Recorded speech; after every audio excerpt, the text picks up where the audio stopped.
It is post-game time, and we have won yet again. 7-3. We're Pretty playing good. well, playing good. It was a little shaky there in the first half. Taki brings back a pick six. Offense couldn't seem to get going. Understandable with the weather. Their offense couldn't get going either. But really just got super lucky with that fumble on the opening drive for them when they came down and were right there. So we caught a break there. Then we catch another break with the interception, pick six. And then it kind of equaled itself out since we didn't get into the end zone. But the defense putting up 9 points on defense, I'll take it. I will take it every day of the week. So good job, Dad. What are your thoughts on today's game? Did you enjoy watching today's game? Oh yeah, for the most part, but there were times when I cringed when they I think they had it first and goal there, and they're gonna before Chubb went in, before Hunt went in, and they did a fake and Baker rolled out and they tackled him, and they ruled his forward progress stopped. And it's not reviewable. Yeah, that was the best part because I was like, no, that was 100% a fumble. Yeah, absolutely, and that would have been a crusher to do that So the red zone still is a little weak. I mean, to have it first and goal from the 2-yard line and you can't score with that kind of running. I mean, Baker threw 2 terrible passes on that sequence. When they first had the ball down there. Yep. He missed them short. Then he overthrew. And if you look back, I don't know if it was Hooper or somebody was wide open going to the flat. And he could have dumped it. He would have caught it at about the 2 and he would have walked in. But he chose to try to throw it over somebody in his face, and he had to throw it high. And then, by taking that little bit off of your momentum, it released high and he overthrew him. So, I mean, it was a huge stop for them to do that. So, but Wentz played the way we wanted him to play, which was not very good. Throwing the interceptions. Ward caused that first interception. He was going to sack him. He was throwing it. He tried to throw the little screen out to the left. Obviously, when he got hit, it went up in the air, and Taki was able to intercept and go in for the pick six. Yep. And then Ward gets his interception at the end of the game after he gave up a big play down around the 5-yard line. He comes right back and he intercepts. So that was pretty good. I mean, for us to go 7-3 at this point is great. You heard that the Titans won? No, they did. I did not see that. Overtime. Oh my gosh. A walk-off touchdown. I don't know how they did it, but they were losing by a touchdown. They tied it up, went into overtime. I guess they got the ball first, and they scored. So we are officially in second place. Right. And we have now jumped ahead. So now we are in playoff for playoffs. Well, we're above the Dolphins currently. They're 6-3. They haven't played yet. The Colts, who we beat head to head, are 6-3. So we have the thing over them. So right now, as it stands, right this moment of taping, we are the first wild card in the AFC. Wow. Yes, because you got the Dolphins at 6-3, haven't played. The Colts, who we beat head to head, right? And they're in second place. The Titans are now 7-3 in first. The Ravens are 6-4. We're 7-3. The Raiders, who haven't played yet, are 6-3. So right now, as we stand right this moment, we're in first place in the wild card. Right. Guys. And Burrow went down with a bad knee injury. So that's a real unfortunate thing for Cincinnati. You hate to see that. They were going to lose the game anyway, probably. They didn't play well. Yeah. But You hate to see that. I don't know who their backup is on Cincinnati, but he could be, depending on what it is. They carted him off, so he didn't walk to the sidelines. He didn't go to the tent. He grabbed it pretty heavily when he went, and they showed him on the field. The little that I saw, meaning he was in pain sideways. So those are not good indications of just a bang on your knee. He could have some serious problems with that. Yeah, so it looks like Ryan Finley's their backup. The Bengals, for all intents and purposes, you could say they're like eliminated at this point with 2-7-1. Right, but I wanted them to play hard from some other teams. Yeah. We don't have to play them anymore, so we don't care. But yeah, that's a good point. I think. And we lost. Who did we lose? Harrison? No, he played. He came back in. Oh, did he? Okay, good. Yeah, I don't think we lost anyone. I don't think we lost a player. The Eagles got dinged big time. Yeah, they got banged up pretty good. It was again a sloppy game. I can't believe we threw as much as we did at the beginning. Baker threw a couple of nice passes.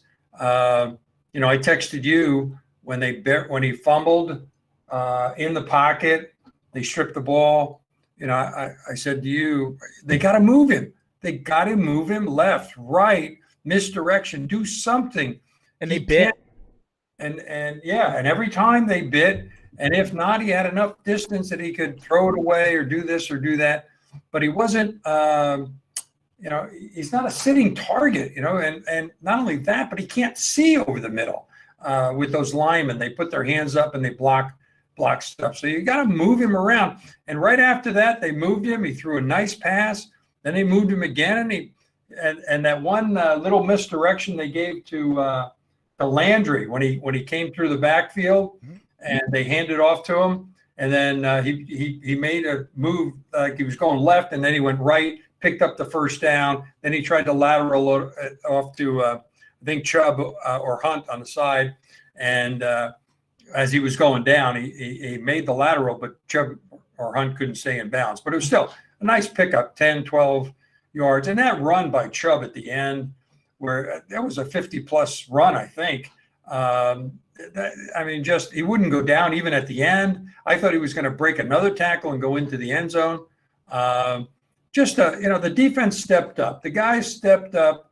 I don't know of anybody that blew it.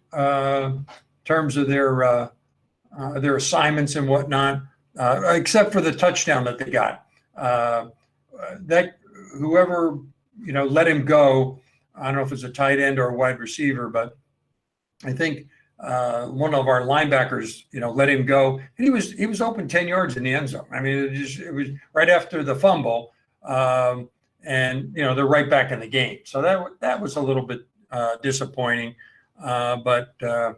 It was a nice win. Yep. It looks like Ronnie Harrison actually. Cammy Justice just tweeted out that Stefanski said Ronnie Harrison will have an MRI on his knee, and the team will learn more about the injury today. Because I thought he came back in, but I did see Redwine out there, so I don't know. But I didn't see Redwine. I didn't hear his number called. I didn't even know he was in the game. When Harrison went off, he was limping, decidedly on the foot. They took him in. I think they took him to the locker room, but I didn't pay that much attention afterwards. So the defensive line played good. How many times did they must have sacked him 3 times at least, maybe 4. They got the safety in the end zone. Mm-hmm. That was Olivier Vernon had a game. Yeah, Taki had a. So what we talked about early in the pregame show, are they going to step up? And is this defense going to step up without Myles Garrett? And holy crap, if this is the defense we had before with Myles Garrett, Olivier Vernon said, let's go. Right. He said, let's go. Right. Yeah, he had the hat trick. Says he had the hat trick. The hat trick. With a safety. I mean, that's at a crucial point.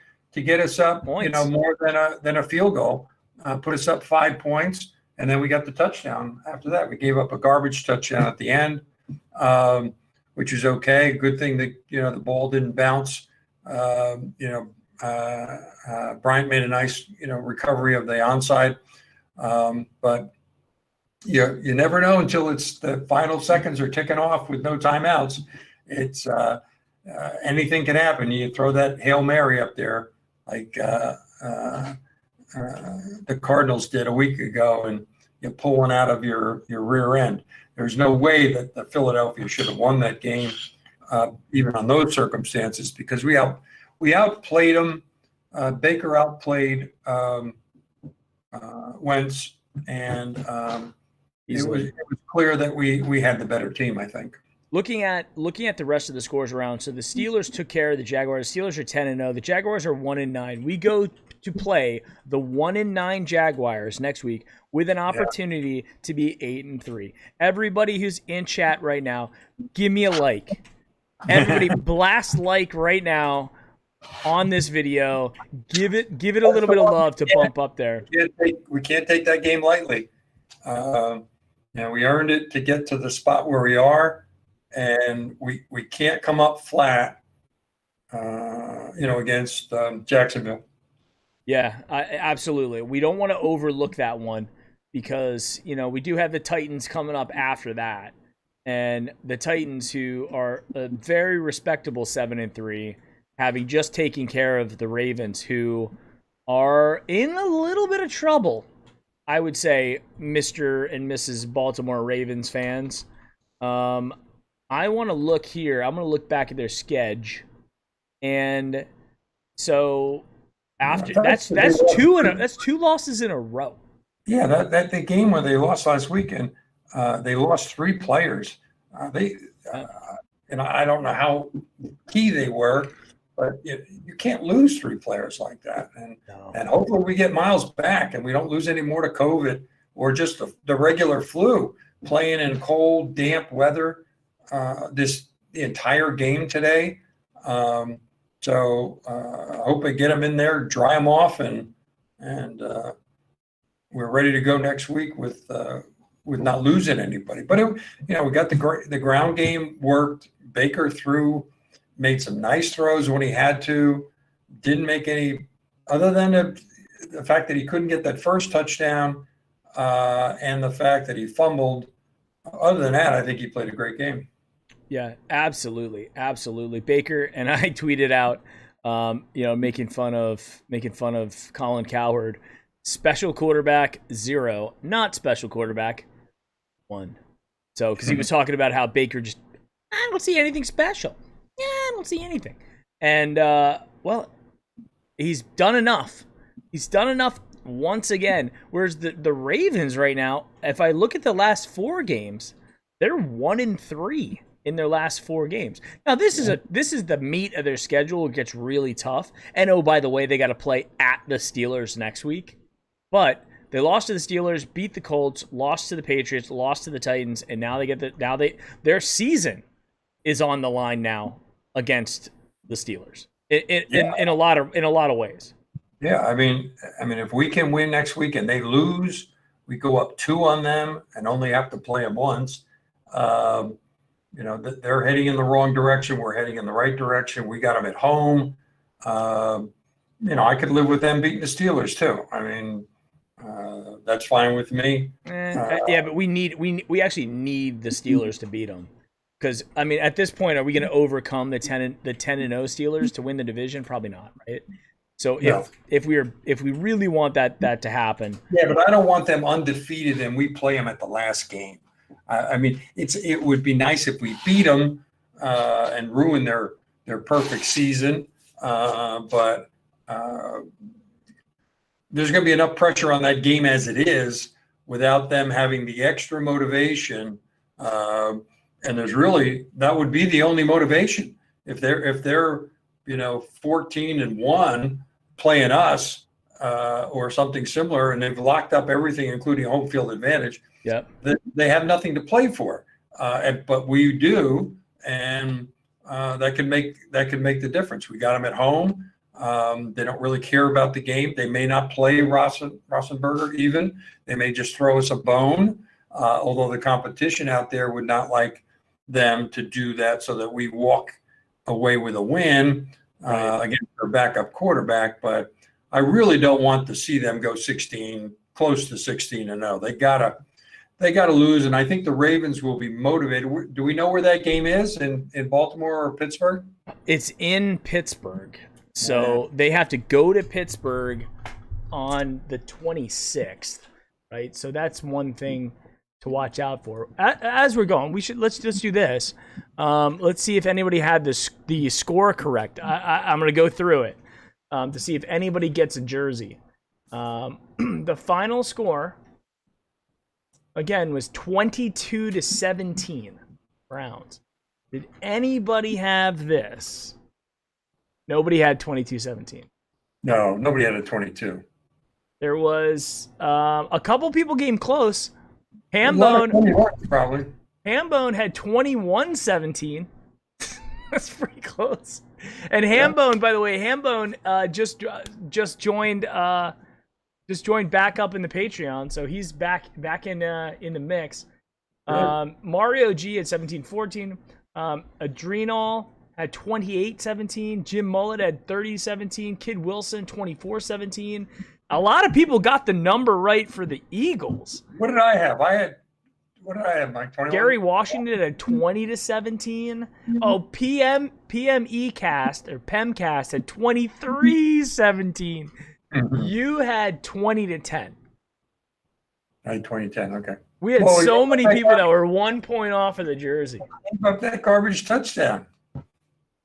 Hey, but that's the score of the game. So who wins it then, Mike? There's nobody. It was only if you got. It's only if you actually you had to get the exact number. Once that safety was done, then I knew nobody was going to get the exact score because that throws everything off. So save it for the next one. And we'll go from there. I'll keep doing it, guys. I'll keep doing it. If we guess the score right, I will buy you a jersey.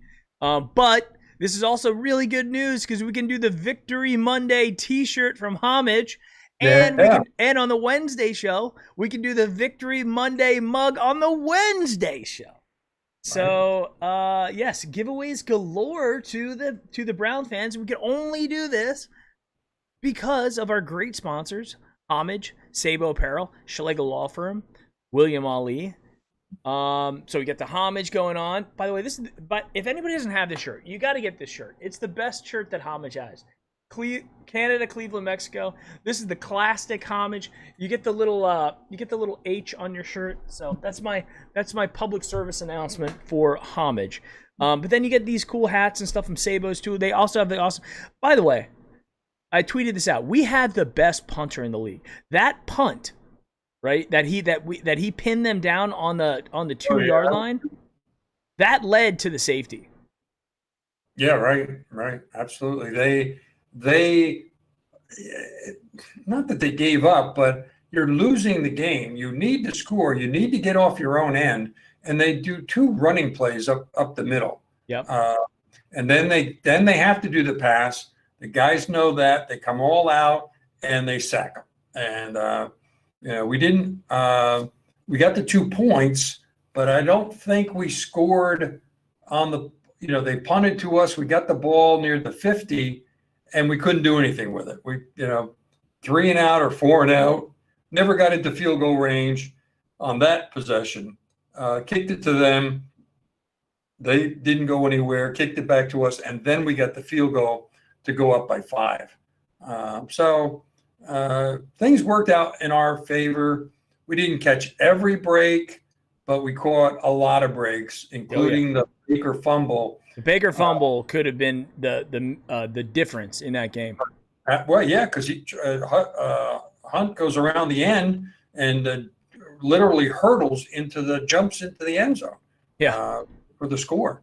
So having those 2 back there. Thank you, John Dorsey, wherever you are, for picking up Hunt and drafting Baker and Chubb. And You know, also, he was the one who traded for Olivier Vernon. He's the one who signed Sheldon Richardson.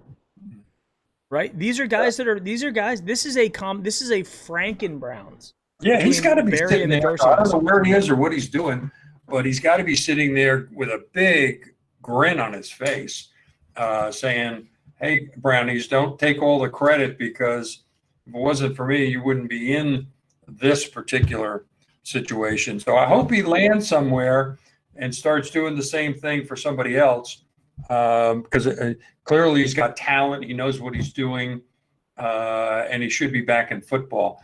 But I don't know if the Browns are still paying him to run out his contract or what. But I'm sure he's biting the bit, trying to get in, maybe as a GM, so he controls things from start to finish. But a lot of credit still goes to him. Yeah, absolutely. I mean, some good things. John Dorsey could pick out some players. He hit some home runs. He also whiffed on a bunch of guys, and especially on the coaching side. Because I got to tell you, Kevin Stefanski has the most wins as a head coach since Browns team records. Because Baker, this is the first time the Browns or Baker has won 7 games. All the other years were 6. Well, last year was 7, wasn't it? Or no, the first year when he came in, we were 7-9. We had a chance to go 8-8. Oh, okay, right? okay. Well, I got to go back to the record. So yeah, they were 7-8-1. Right. 7-8-1. But you can't really give that to Baker, right? I mean, I wouldn't put that on Baker. Last year he only won 6, and man, they lost 10 games last year. Like that's still amazing to me that they lost 10 games and they were still very much in playoff contention into December. Who's your best defensive player on a win against your arch rival, and then it's just too much to overcome. We were able to do it today because the guys stepped up. We had the rain. Carson Wentz didn't play very well. The play calling by Philly was suspect at times. We stopped their run game, I think, for the most part. I don't know how many rushing yards they had, but it wasn't very much. He had a couple of nice throws here and there, but he made a couple of really bad ones at times too. So, and they're still in it. So even if they lose, Washington won because they beat the Bengals, so they got 3 wins. The Giants play later on, so they could, get back in the hunt.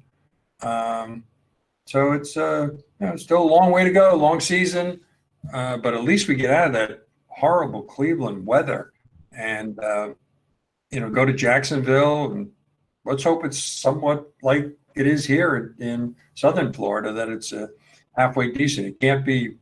I mean, you could get thunderstorms and rain and whatnot up there in Jacksonville, but you won't get the freezing cold and maybe the snow flurries and that type of thing.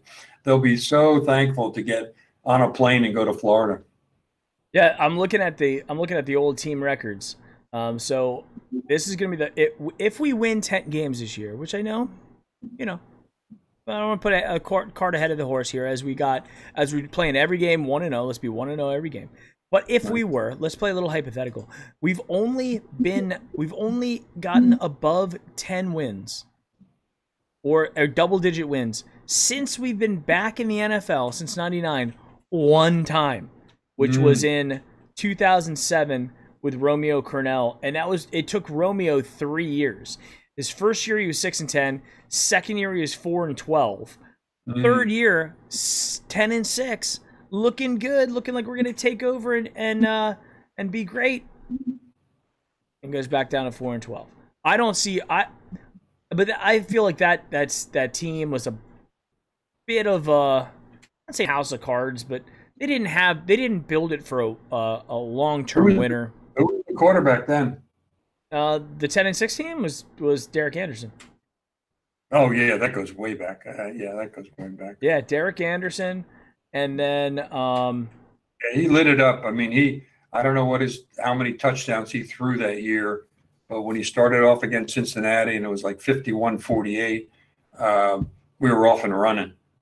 Right. Well, looking at this, I mean, and then even into let's go back all the way to 1980. Well, actually, let's not go back that far. Going back before that 2007 10-6 year, the last time we were above 10 wins was 1994 with 11-5 guys. That and I'm telling you this just to put into perspective how historic this season is for the Browns. We're sitting there at 7-3 with a chance to, with not an easy, but a good chance to go 8-3, right? Right. Then we've got two bangers with the Titans and the Ravens, but we're going to be up for that Ravens game and we're going to be up for the Titans game, but who knows? And then we've got the Giants, Jets. That's how we can get to 10. So we have a path to 10. Yeah. I don't know what that gets us, whether we're 9-7 or we're 10-6, whether it makes a difference.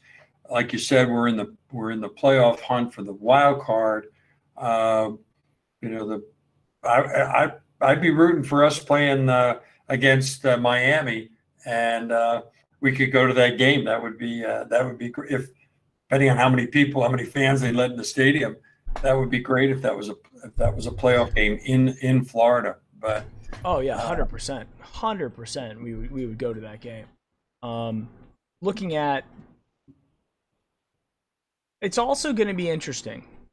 Looking at the schedule, it's going to be interesting because we've got the Jags next week, then the Titans, the Ravens, then the Giants, Jets, and Steelers.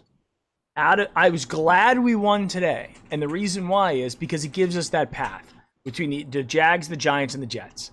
It gives us the path to 10 wins, right? Right. And absolutely. then we if we can get over one of the hurdles of the Titans, the Ravens, and or the Steelers, we get to 11. And that's a really, really good season for the Browns. 10 wins a very good season for the Browns. 9 wins is a decent season for them. But I think we can get to 10 this year, right? If we can go 10-6. It could be funny, playing the Steelers at the end of the last game of the year. They have no motivation because they're in, and we are squeaking in. And so it means something to us. But then you turn around the next week, and it might be the first wild card. Although if the Steelers play really well, they should get a pass. They should get a bye.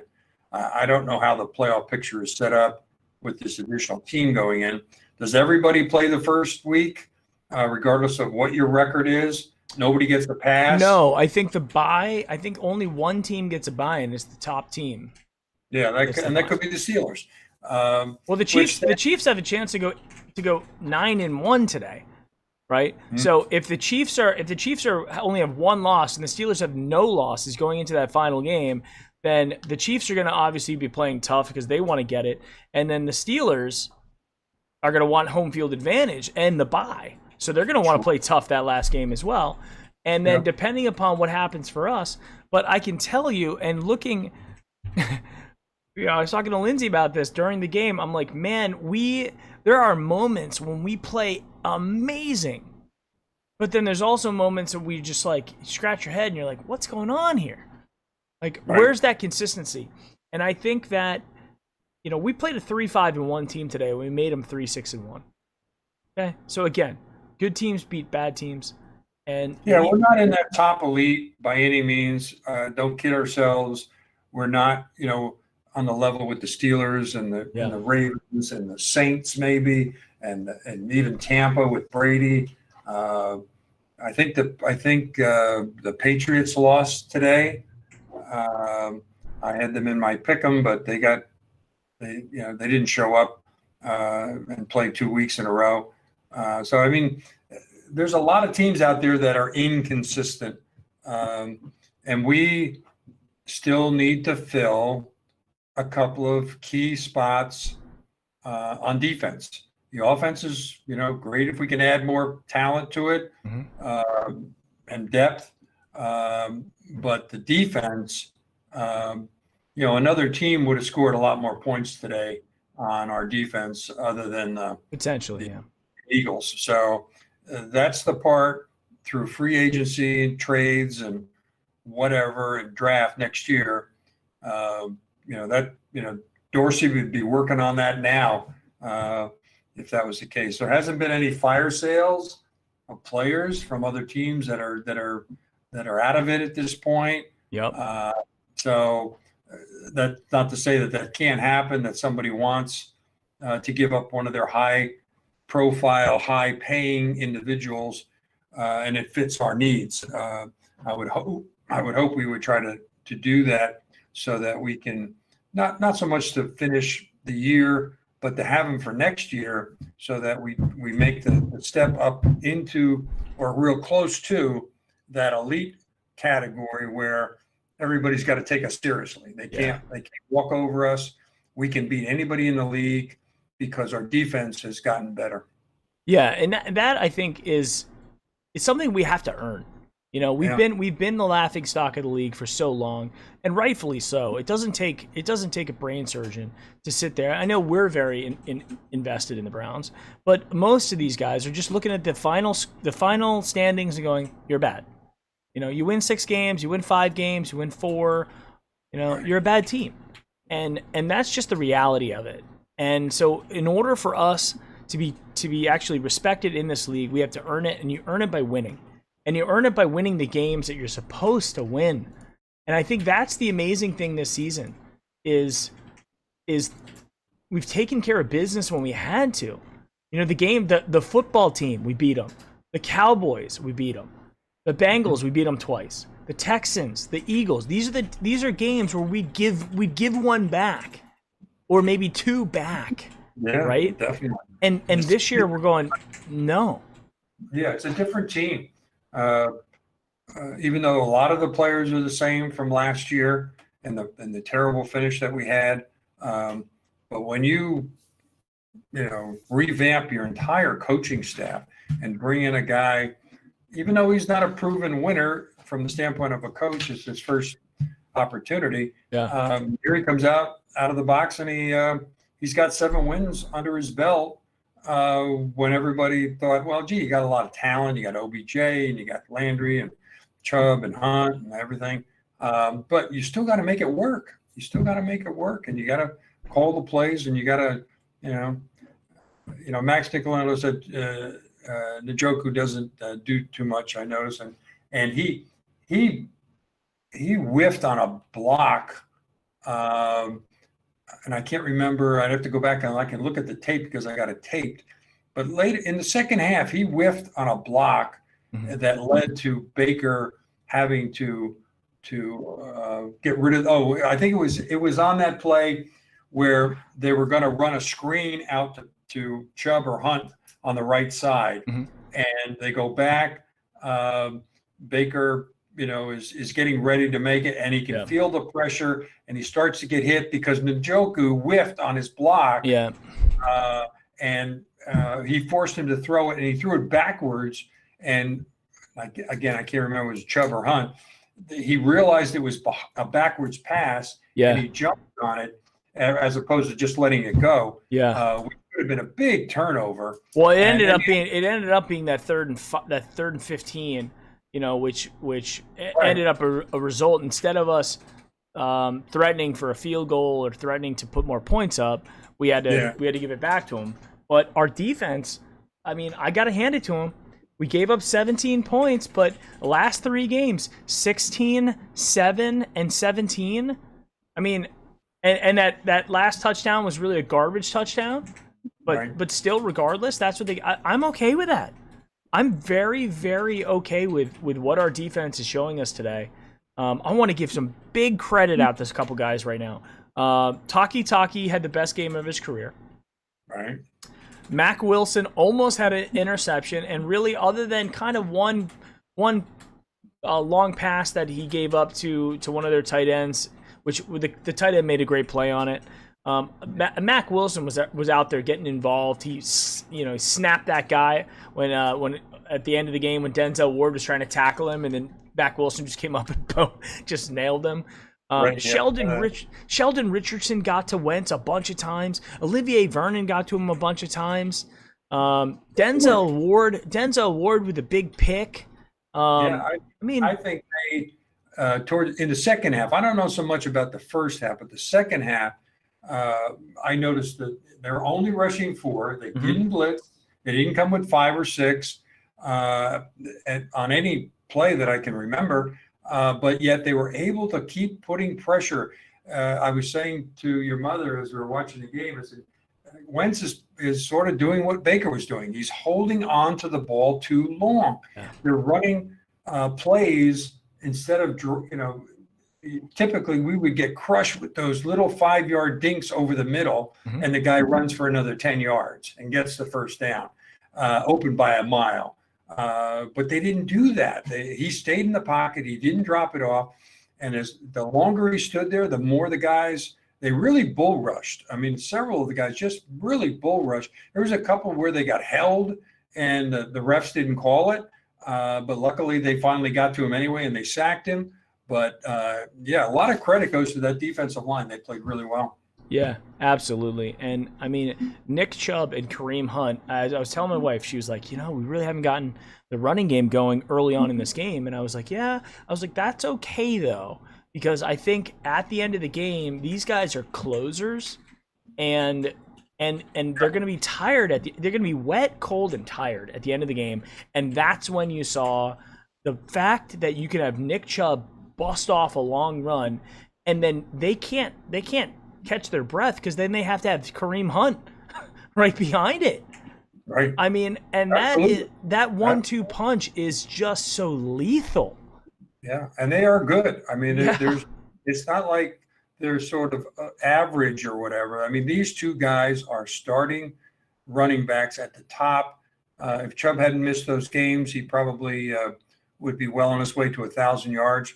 And they, put up the stats at the end of the game of the two running backs that had 1,000-yard seasons, and there's not that many of them. Biner and Mack had it; they made the chart, and our guys can still do it, but they've got to have some pretty good games from here on out to do that. Well, I mean, this isn't your average Cleveland backfield with Terrence West and Isaiah Crowell. These are two guys that have the ability to both rush for 1,000. Even with Nick Chubb being out, they have the ability to do it. And I mean, I know it's early, but these guys are if they stay healthy, these are Hall of Fame level guys. Right? Oh, yeah. They are that good. And our offensive line at this point is still young enough to be very, very good for at least a couple more years. I think we're in a really good spot. This is the 3rd week in a row that Baker has not thrown a touchdown or interception. Right. And, he was 12 for 22, so 50% passing in the rain and, right? So it's not like he's in a dome. And 204 yards, no touchdowns, no interceptions. Carson Wentz goes 21 for 35 for 235, 2 touchdowns and 2 interceptions. And they lost the game. I'll take my 100 times. I mean, 5 sacks for 26 yards.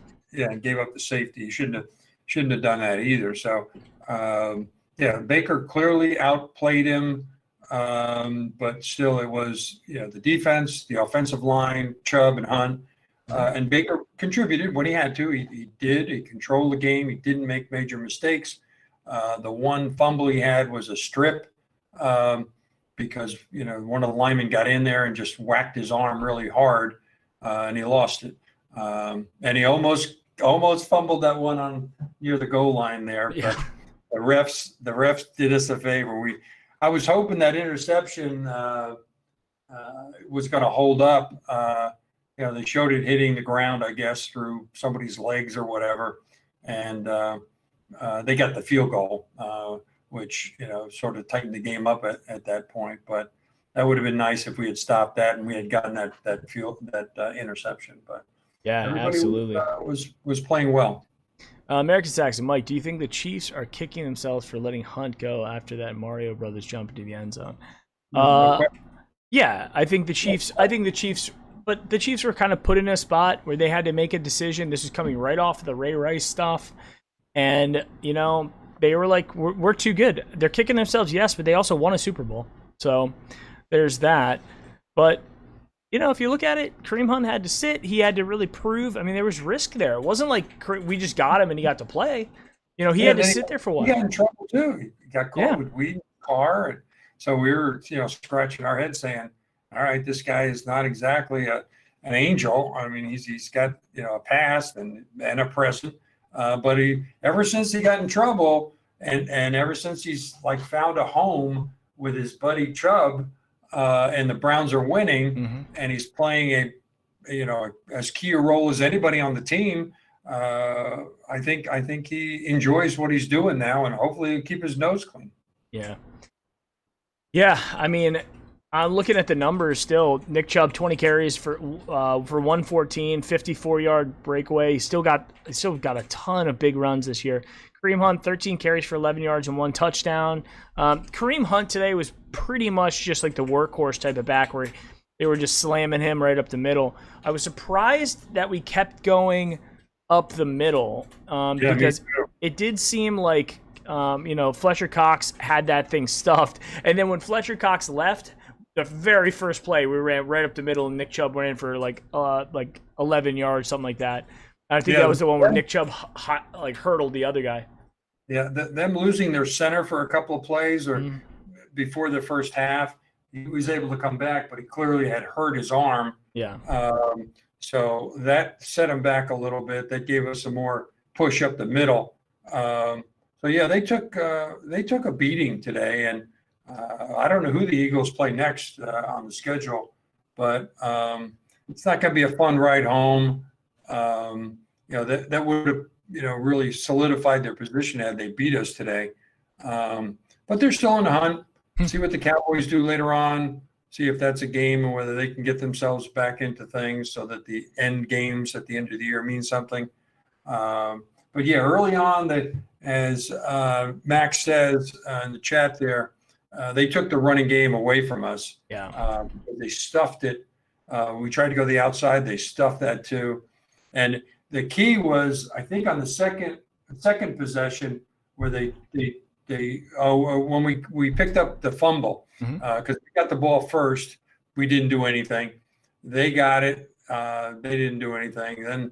Then we, or maybe they scored. I can't remember now. But when we got the ball back after the fumble that we recovered, we ran 2 plays, did nothing, and then Baker threw a nice pass over the middle to Higgins, I think, and got the first down and got us off the goal line.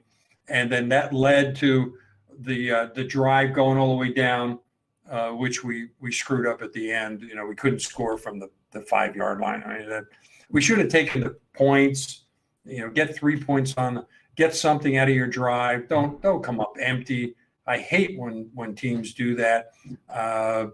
But it is what it is, and we'll go from there. So Baker made some plays when he had to, and that was great. Well, it was funny because I feel like when I was growing up, if it was 4th and 1, I mean, you punt. You always punted. Yeah, always. At 4th and 2, 4th and 1 punt. Now it's like 4th and 4.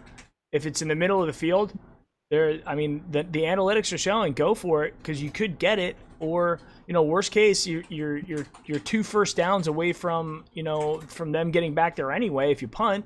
So it's probably better to do that. But now it just makes your defense has to be that much more have that much more endurance to be able to do it. And it was just great to see. Who led our team in tackles today? Nope. Sendejo. with 6 solo tackles, 7 total. But I could say at least that last touchdown was on him.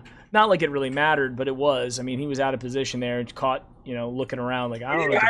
I looked at it too, and I think where you see him out of position at the end from the end zone. Are you saying because Wentz is probably threatening to run? Yeah, he was. But that's not his job. Yeah, that's true. 93 was in front of him, which he could have stopped him, and he should have stayed with or gone back with whoever caught that touchdown. He was, again, that touchdown wide open, the other touchdown wide open. Yeah. If Wentz had a better game, I think we would have come out on the losing end. You know who else? Adrian Claiborne had a pretty good game. 1.5 sacks, Mhm. and a really big one when he did too, which was great.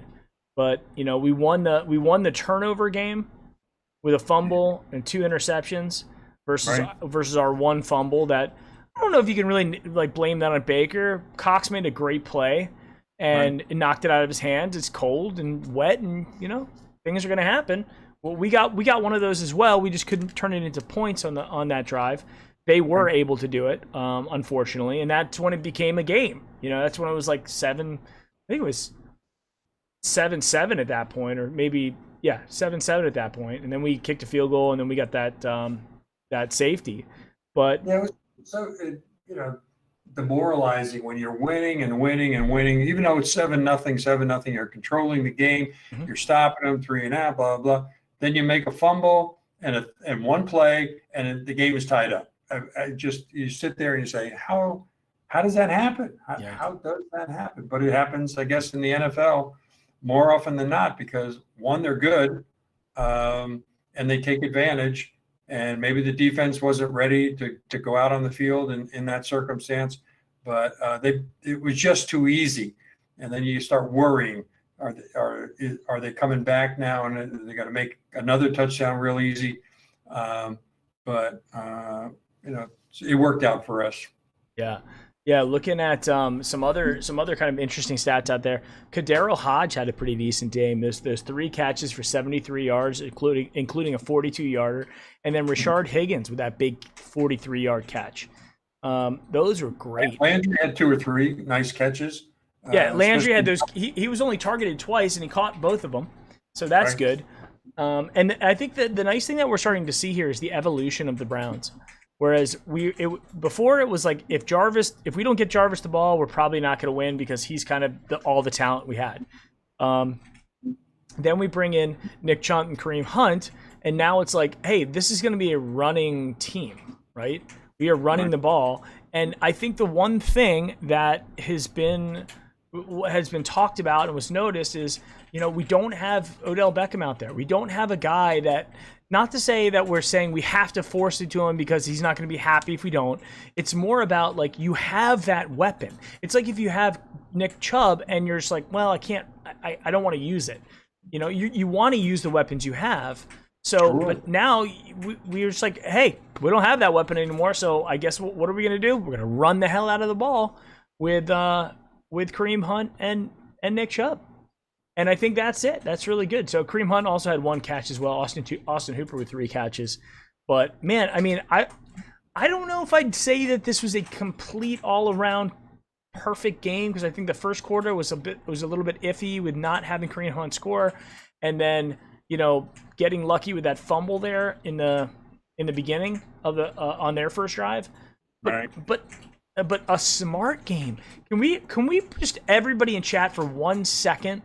Everybody just please give Kevin Stefanski the credit he is due and how wrong I'll admit it, how wrong I was to say that we did not want him. Obviously, you don't know, right? You don't know because he's an unproven entity. But my gosh, amid a pandemic, amid having guys get hurt, you lose Odell Beckham.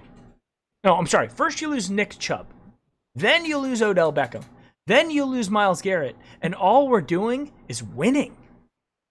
Right? We're winning. Gary Washington says, Mike, I did. The coaches, they put a good scheme together today on the defense. I was really afraid when they ran the ball down and before they fumbled at the 5-yard line. Yeah. It was a long drive. And I'm thinking, here we go again. Just like the Raiders, they get the ball, they drive down, they use up the clock. Our defense gets tired, and lo and behold, boom, fumble on the 5. They get off the field. Offense gets back, 90-some-odd yard drive that lets the defense in a driving rain sit on the bench covered up. Yep. And so, it revolved around 4 or 5 key plays. And just solid performance in between. And but yeah, you're right. That Stefanski has done And you look at, the guy that we wanted, which was McCarthy, or even what's his name, McDaniels from the Patriots. Patriots are sucking wind. The Giants are terrible. So we got our coach. I think I'm 100% behind Baker Mayfield. He's not perfect, but he's got a line that protects him. He's got a running game. If you move him around, you take advantage of the play action or misdirection. It just that's great for us. I mean, they can't defend against that. It's just too much for a defense, an average defense. Maybe if you've got a really superior defense, you're gonna and you've laid out a good plan, you're gonna do that. But still, he's got the tools around him. I'm a big Baker Mayfield fan ever since he won that first Jets game. He's motivated. He wants to win, and he can make mistakes. But hell, Brady's made mistakes this year. Another quarterback goes down, and Burrow. You got to thank your lucky stars that we have, the guys that we have, and got the quarterback that we have, because it can change in a heartbeat. Yeah, absolutely. And I mean, just how lucky we are to be in this position. We talked about it so many times. It's been talked about just the process of rebuilding and trust the process and do all this stuff. Well, it's tough to trust the process when you've got bad players. And It seems like it's just like we're just, they talk about it as, the draft is the Browns Super Bowl. It's like, okay, here we go. Let's go and get our guys. And then all the other teams, like the Steelers, are just going in there and plucking, gems out and putting them into key positions, like linebacker, or defensive back, or they get a running back, or they get this Claypool the wide receiver kid. And it's like, and they keep doing this. And yet we were like, well, we have to put all of our eggs into the draft, and then we have bust after bust. But now this whole thing started with the draft, with the draft of Myles Garrett. That's where it began. Right. And that allowed us to start putting those pieces around him. And now the interesting thing is he wasn't even out there today. And those guys stepped up and they played their hearts out. I saw a tweet from Myles Garrett saying that he's smiling and he's crying and he's just so proud of the team. And I mean, I would be too. Absolutely. I understand I think we all in the chat feel the same way that Myles Garrett feels. Like how happy we were to not, just not have it be just this one-man defense. We said it on the pregame show. Who do we want to have step up and play? Whose defense is it without Myles Garrett out there? It's Denzel Ward, who was making plays. Yeah, I mean, definitely. Denzel Ward, he was the one who forced the interception for Taki. He comes up with a bunch of stops and a bunch of deflected passes, doesn't get burned or doesn't do anything bad, and then comes up with that big interception at the very end. I mean, the only thing that was questionable was the pass interference call, but he made up for that with the interception. Right. So and he got called on that pass interference, the play before. Yeah. And he really didn't do anything. I mean, it just the ball was high, it was over the guy's head. It was a ticky-tack a call. So I was glad he was able to redeem himself and get that pick. And even then, we went 3 and out with 3, straight running plays to eat up their timeouts, and then, get a good punt off, and then just, they still wound up getting that garbage touchdown. Looking at the team stats of the game too, they were 2 of 12 on third down. That's the key defensive stat right there. 3 of 12. But then they were also 2 of 2 on fourth down. So when they had to go for it on fourth down, they went for it and did it. But still, I mean, for all intents and purposes, they were 4 for 14. We were the same thing. We were 4 for 14 on third down as well. Really? And, yeah, 4 of 14 on third down, and then 0 for 2 on fourth down. But the time of possession, we won that. Although in the first half, I think we were probably losing in time of possession. And then Cody Parkey making kicks. I don't blame him for the deflected one. Yeah, right. What do you think? Well, getting an easy field goal blocked like that. That was on the line. They let the guy come It was a through. 47-yard field goal. I mean, it wasn't an easy one. No, but I mean, he never got up past the line of scrimmage. I mean, it was that was the line there just kind of collapsed and just let him in. What do you think of Sendejo's roughing, personal foul when he I tweeted it out. I said he just looks lost. I mean, the guy he basically went up and tackled him, and it was like there was no purpose to doing that. He hit him sort of not on the blind side, but clearly the play wasn't going to him. We make a nice sack, get a 5-yard, 7-yard loss, and then we get flagged because he gave a guy a chip, but when he chipped him, he sent him off his feet. It wasn't like he just blocked him. He hit him hard enough that he went off his feet, and that's what drew the flag. 15 yards. Plus the sack was and a first down. We should have got the ball back. That was, not his greatest play, that's for sure. Again, the thing is with Sendejo, he's never meant to play. He's playing because he has to. But that just goes to show, imagine if we had a competent or even a good, free safety. Imagine that. How great that would be to have a safety that was actually decent. So we know where our hole is.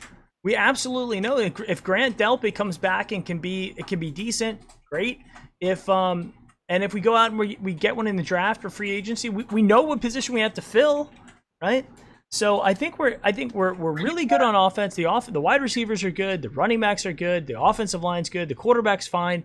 The offense is it is what it is.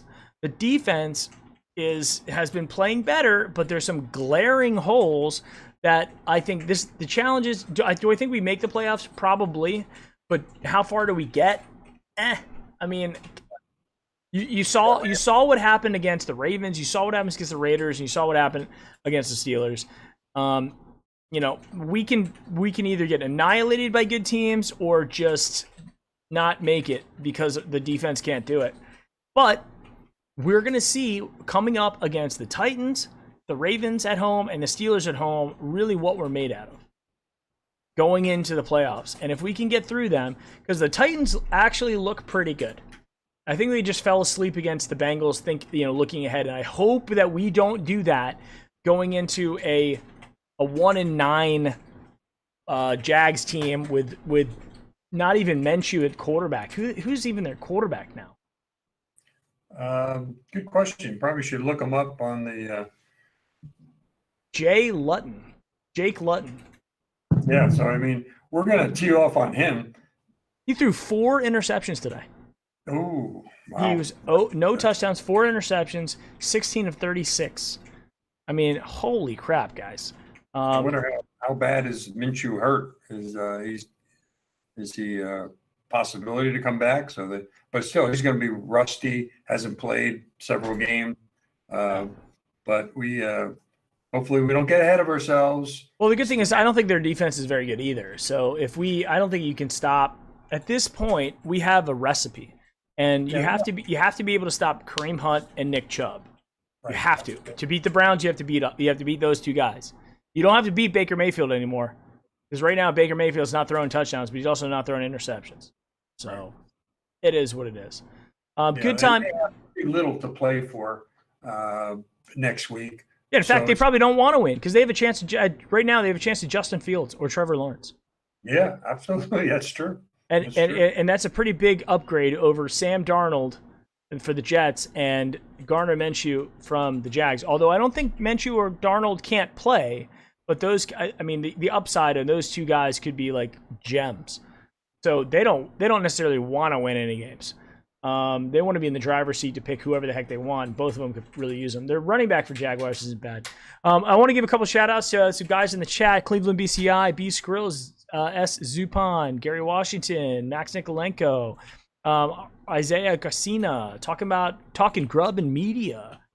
Guys, I know we got a lot. Mike Margaret, I was going to you as well. No Sendejo jersey, no Sendejo giveaway. Maybe if he does something really good, we'll give away a custom Sendejo.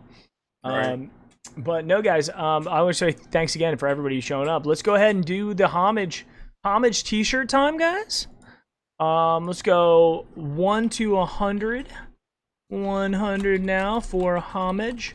Go ahead and, if you're new here, go ahead and type a number in from 1 to 100. And I'm going to go ahead and put in my number now. I'm going to go with that number. So my number's in. And once we're done, once we see all the numbers come in, then we'll determine who the winner is for the homage t-shirt giveaway. You can get this Cleveland one. You can get the Victory Monday one, whichever one you like. Yeah, so looking ahead, though, you know, the Jaguars are 1-9, and they're 1-4 at home. So, yeah, I mean, they're not good.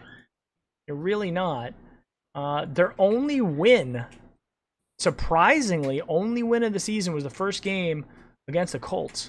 So they were 1-0 to start the season, and then they've lost 9 in a row. I mean, guys, that is Browns level. That is classic Browns level bad.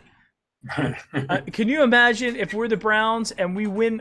We have a terrible team and we go out and beat the Colts at home, and then we're like, holy crap, we might have something here, and then just get lit up for 9 games in a row.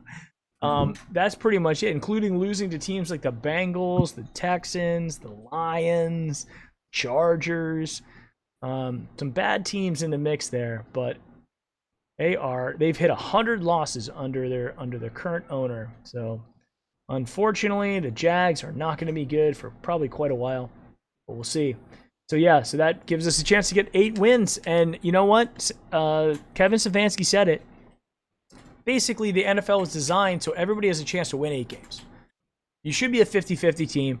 That's what the schedule maker, that's what everything is designed to get you to 8-8, and then the good teams win more and the bad teams don't. But he's like, you have 8 games on your schedule that you're expected to win every year, right? To at least be 500. And we have an opportunity to be there with quite a few games left in the season that, who knows, I'm putting down potential losses for the Steelers, the Ravens, and the Titans, but who knows? The Titans lost. Titans lost to the Bengals. The Ravens have won 1 game in their last 3, which is like, we're starting to see that shift. Did you see on TV where in the beginning where they're showing the Titans game and the Titans players were out there taunting the Ravens to start the game? Yeah, they stood on their logo and I guess they were rubbing it in for some. It's like Baker planting the flag, you know. Yeah. It was at Oklahoma, but so, you know, for professionals to do that, that's. But they might have gotten their head though. You know, maybe they got in their head. Maybe they actually threw them off. They didn't like it, so I want to check something. All right, here's the number. The number was 47. Does anybody come close? Oh, Hambone actually hit it. Oh, good for him. And he was the first number in.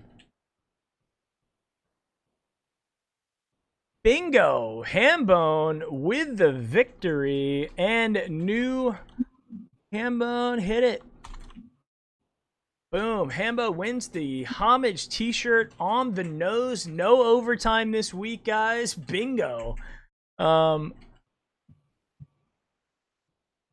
Congratulations, Hambone. Send me the email. Send me an email or send me a message on Patreon. Either way, with the URL of the shirt you want from Homage, your size, and your address, and we'll get that out to you. I'm gonna make sure that we have these orders in. And also, guys, like I said, your next chance to win is going to be on the Wednesday show. Right? Me and Ristano on the Wednesday. We're giving away the Victory Monday mug. And Ristano actually came up with a good idea. We should have a mug, like just a white mug that has just like some hash marks and says day, like victory -- day, and then you take a dry erase pen and you write in the day, because it could be a if it's a Thursday night game, it could be a Friday, Victory Friday. It could be, if it's a Monday night game, it could be Victory Tuesday, right? So that gives you the ability to write in your own day, and then you're good anytime the Browns win. But that Victory Monday mug that Cleveland Clothing Co. came out with, I mean, they are, every time me and Ristano, like anything we have, we're blasting it on Twitter, and they're loving it. So that Burrow, his knee injury is pretty bad, and he may be gone for the season. They got a guy named Finley is the backup. Maybe I've heard of him, but it doesn't ring a bell. He threw the ball 10 times in the second half. They did nothing.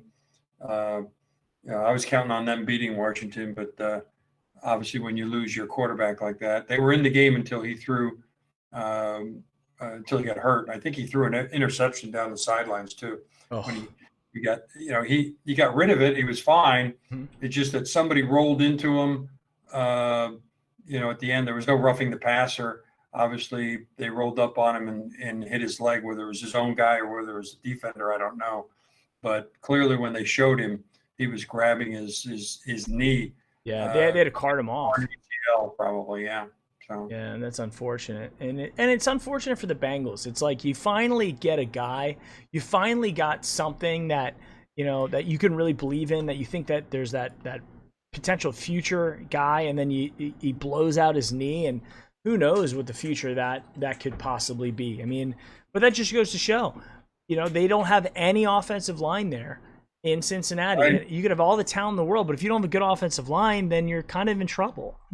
Yeah, and I think they took more chances with him because he played so well in certain of those games, and he showed he was resilient. That maybe they went a little bit too far because they have a weak, like you said, offensive line, and it's just a matter of time before a guy like that takes a shot. It's a matter of time before Wentz.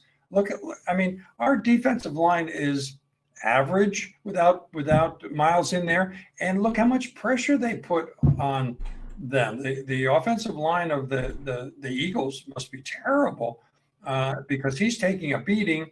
And again, you hold on to the ball too much. You don't have a game plan, 3-step drop, throw it, dink it over the middle. Then you deserve to get what you get. If you can't design a program that can take advantage of what your quarterback does well and doesn't do, then and hope that he's going to make that pass, he's going to finally step up. And I think the one play where Wills sort of got some bad press because he let the guy go around him, and he pushed him, but Baker didn't step up. Baker stayed where he was, so that when Wills pushed him to the outside and to the back, Baker was standing right there, and he just grabbed him and sacked him. Mm-hmm. So Baker had stepped up, just sensed it a little bit and stepped up. He wouldn't have been sacked, and maybe he would have made a nice throw. But it wasn't totally on Wills. I don't know, how many sacks he's given up, but he played a pretty decent game, I think, too. Yeah. I think just all in all, a couple interesting plays that I want to point out. One, we talked about it before, but the Nick Chubb or the Kareem Hunt hurdle. Then you had Nick Chubb just bashing that guy number 95 on their defense, just stiff-armed him. Just went, boom! That's a big lineman, and he stiff-armed him and knocked him over. Just bumped. And then he hurdles the guy. And then what about that the option play that they ran with Nick Chubb and Jarvis Landry? Yeah. That was another really interesting play as well. That in a rain game with a wet ball, why do you take those chances other than you think you can pull it off? You've practiced it enough. You've got guys who've got good hands. Mm-hmm. So there could have been even a few more turnovers, especially with passes being erratic because of a wet ball. I think we dropped one pass to the outside towards the end. I don't know if it was Hooper or Bryant, one of the two. It wouldn't have been a first down, but it would have maybe kept the clock running, would have helped our punting situation being, another 8 or 9 yards down the field. But I think that was the only one that really was a catchable ball that we, just the wet ball just, got through the guy's hands and hit his chest and fell to the ground. Yeah. Just today, guys, I am so happy that we have a 7-3 team. We have great things to talk about on the Wednesday show. We have great things to talk about today. Everybody's excited. We've got, it's so rare. It's so rare that we have a good team. Beat the Raiders, we'd be 8-2. Imagine if we were 8-2, and then they'd be singing our praises and playoffs and this and that, ahead of the Ravens, going in the right direction. And maybe we needed that loss to sort of bring us back to reality, to say, hey, you got to win every week. You can't take anybody for granted. You got to win the games you're supposed to. Yeah. And lose, hopefully lose respectfully the games that you're the underdog and you're playing obviously an elite team that's and you don't lose to somebody who really doesn't care, like next week against Jacksonville. I mean, if we don't win that game, it's going to be as good as we feel now. We're going to feel a lot worse if we lose that game next week. Love it, guys. All right, so just some quick shout-outs.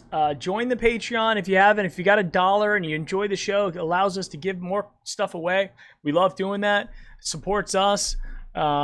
Every dollar counts, guys, so I appreciate you guys all on Patreon. We picked up a couple new guys today with Mark showing, and we had Hambone rejoin, and then Hambone wins a shirt, so he got his whole investment covered. So thank you guys very much. We also check out browniepostgame.com. We have merch that's for sale. I've got a shirt. We got the Brownie Postgame shirt up there.